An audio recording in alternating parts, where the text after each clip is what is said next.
Eggless pineapple কেকের সম্পূর্ণ decoration আজ তোমাদের সাথে আমি শেয়ার করছি। আশা করছি তোমাদের এই ভিডিওটা ভালো লাগবে। আর যাদের কেকের উপর এভাবে 2D পিকচার আঁকতে অসুবিধে হয় তারা অবশ্যই ভিডিওটা দেখো, কিভাবে আমি টেকনিক লাগিয়ে এই ধরনের পিকচারটা এঁকেছি আর কত সুন্দরভাবে ডেকোরেশনটা করেছি। চলো দেখে নেওয়া যাক কিভাবে আমি বানিয়েছি। এখানে দেখো আমি কনসেন্ট্রেট পাউডার দিয়ে এগলেস কেকের যে রেসিপি তোমাদের সাথে লাইভ ক্লাসে শেয়ার করেছিলাম সেই রেসিপি এখানে আমি ইউজ করেছি। খুব সুন্দরভাবে দেখো আমি 3টে লেয়ারে ভাগ করে নেব। প্রথমের উপরের অংশটা আমি কেটে নিয়েছি, এরপর 3টে লেয়ারে আমি সমান ভাগে ভাগ করে নেব। আর জালি দেখো কত সুন্দর নরম সফট স্পঞ্জি জালিদার একটা স্পঞ্জ রেডি হয়েছে। দেখো কত সুন্দরভাবে একটা এগলেস কেক রেডি করা যায় এইভাবে যদি একটা প্রফেশনাল রেসিপি ফলো করা যায়। এখানে দেখো আমি একটা বোর্ড নিয়ে নিয়েছি, বোর্ডের মধ্যে আমি প্রথম স্পঞ্জটা বসিয়ে দিয়েছি, অবশ্যই ক্রিম লাগিয়ে দিয়েছি বোর্ডের মধ্যে। তারপরে দেখো সুগার সিরাপ দিয়ে সোপ করে নিয়েছি, এরপর আমি ক্রিম দিয়ে দিলাম। এটা ছিল একেবারে কাস্টমারের পছন্দ মতন একটা পিকচার। আর এখানে ফ্লেভারটাও ছিল কাস্টমারের একেবারে পছন্দের। পাইনাপেলের দেখো ছোট ছোট টুকরোগুলো কত সুন্দরভাবে এখানে ক্রাশের সাথেই ছিল। তো লেয়ারের চারিদিকে আমি ছড়িয়ে নিলাম। এরপর দেখো আবারও দ্বিতীয় স্পঞ্জটা বসিয়ে দিয়েছি। এটা পাইনাপেল কেক ছিল ফ্লেভারের দিক থেকে, আর এগলেস ছিল। ক্রিমটা দেখো ভালো করে আমি চারিদিকে স্প্রেড করে নিচ্ছি, আর সাইডের অংশ থেকেও আমি কিছু এক্সট্রা ক্রিম দিয়ে চারিদিকে আমি ভালো করে লাগিয়ে নেব। একেবারে ক্রাম কোটিং করে নিলে কাজটা করতে সুবিধে হয়।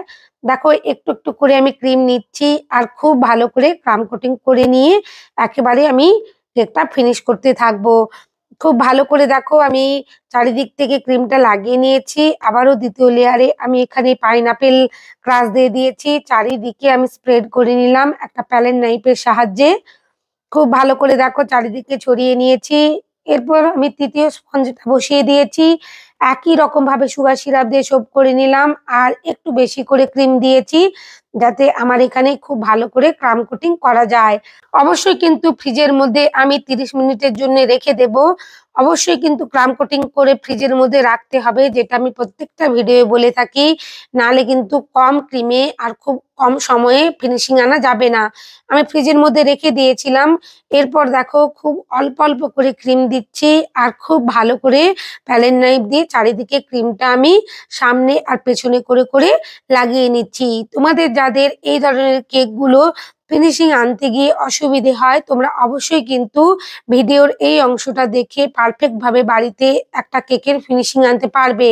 তোমরা অনেকেই আমাকে বলো যে দিদিভাই কিভাবে একটা প্যালেট নাইফ দিয়ে আমরা ফিনিশিং আনবো। দেখো আমি এখানে খুব সুন্দর করে দেখিয়ে দিচ্ছি। একটু ধৈর্য আর সময় দিয়ে করলে অবশ্যই পারফেক্ট ভাবে একটা কেকের ফিনিশিং আনা যাবে। আর ক্রিমটা যেন অবশ্যই ভালোভাবে স্টিফি ভাবে তোমরা হুইপ করো। আমার খুব ভালোভাবে কিন্তু এখানে ক্রিমটা হুইপড হয়েছে, দেখো তোমরা দেখেই বুঝতে পারছো। আমার ফিনিশিংটা কমপ্লিট। আমি ফ্রিজের মধ্যে কিছুক্ষণ রেখে দিয়েছিলাম। এরপর আমি যে 2D পিকচারটা এঁকে নেব সেটা আমি একটা স্কিওয়ার দিয়ে প্রথমে এঁকে নিচ্ছি। প্রথমে কিন্তু ডাইরেক্ট চকলেট গানাশ দিয়ে এখানে কাজটা করতে যেও না, ভুল হলে তাহলে আর মোছা যাবে না, আবারও ক্রিম তুলে তোমাকে ফিনিশিংটা আনতে হবে কেকের। তাই সব সময় একটা স্কিওয়ার দিয়েই উপরের অংশে যদি কিছু আকার থাকে এভাবে এঁকে নিতে হবে, যেভাবে আমি দেখিয়ে দিলাম। এরপর দেখো আমি এখানে গানাশ দিয়ে খুব সুন্দর বর্ডার লাইনটা আমি এঁকে নেব। এটা একেবারে একটা কাস্টমাইজ কেক। কাস্টমার যে ছবিটা পাঠিয়েছিলেন আমাকে উনি এমনি সাধারণ গানাশ দিয়ে আঁকা ছিল, তো এমনি ভাবেই আঁকা ছিল। তো আমি সেটাকে একটু কারুকার্য করে নিয়েছি, ওদের জামা পরিয়ে দিয়েছি, নীল রঙের জিন্স পরিয়ে দিয়েছি, আর হার্ট শেপটাও খুব সুন্দরভাবে আমি রেড কালার দিয়ে ভরে নিয়েছি। আর কাস্টমার খুব খুশি হয়েছে। এইরকম ধরনের আমি সে সিম্পল একটা পাঠিয়েছিল, তো আমি সেটাকে আরো অসাধারণ করে তোলার জন্য তোমরাও কিন্তু আমার দেখানো পদ্ধতি অনুযায়ী এইভাবে যে কোনো পিকচার ড্র করে তোমরা এখানে এইরকম ধরনের গানাশ দিয়ে আউট বর্ডার লাইন করে একটা কেক বানাতে পারো। ধীরে ধীরে দেখো কত সুন্দরভাবে আমার কাজটা কমপ্লিট হয়ে যাচ্ছে। এখানে আমি স্কিওয়ার দিয়ে এঁকে নিয়েছিলাম বলে আমার কাজটা এত সহজে হয়ে গেছে। এরপর ছবির মধ্যে যেভাবে ছিল আমি এখানে নূর 8 নম্বর নোজেল দিয়ে ডিজাইনটা করে নিচ্ছি। একটু একটু করে ছেড়ে যাচ্ছি, ওখানে আমি গোলাপি কালারের একটু ক্রিম দিয়ে ডিজাইন করে নেব। আর নিচের অংশে দেখো দুটো দুটো করে আমি ডিজাইন করছি আর মাঝে একটু করে অংশ ছেড়ে যাচ্ছে।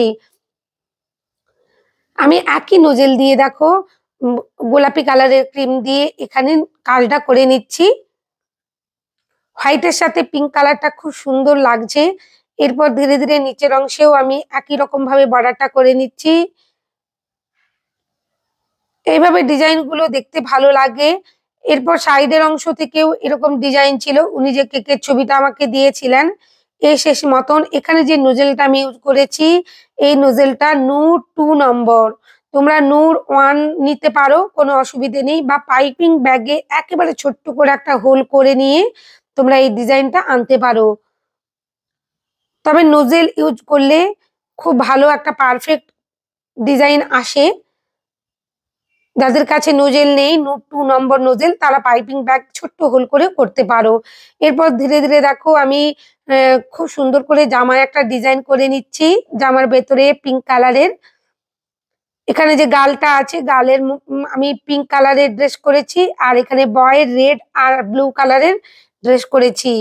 এরপর হাতগুলো আমি রেড কালার দিয়ে ভরে নিচ্ছি যাতে কেকটা খুব সুন্দর দেখতে হয়। খুবই ধৈর্য ধরে আর একটু সময় নিয়ে কাজগুলো করলে অবশ্যই পারফেক্ট একটা রেজাল্ট পাওয়া যায়। এই কাজগুলো করতে অনেক সময় লাগে, কারণ কম কম করে ক্রিম কালার মেশাতে হয়, পাইপিং ব্যাগ বারবার পাল্টাতে হয়, আর নোজেল তো একটাই থাকে আমাদের কাছে, সেগুলো ক্লিন করতে হয়। অনেক সময়, অনেক ধৈর্য। যদি ভালো লাগে প্লিজ চ্যানেলে নতুন বন্ধু হয়ে থাকলে চ্যানেলটা সাবস্ক্রাইব করে দিও আর সকলের মধ্যে শেয়ার করো, যাতে এই ভিডিওটা অনেক মানুষের কাছে যেতে পারে, অনেক বন্ধু দেখতে পারে।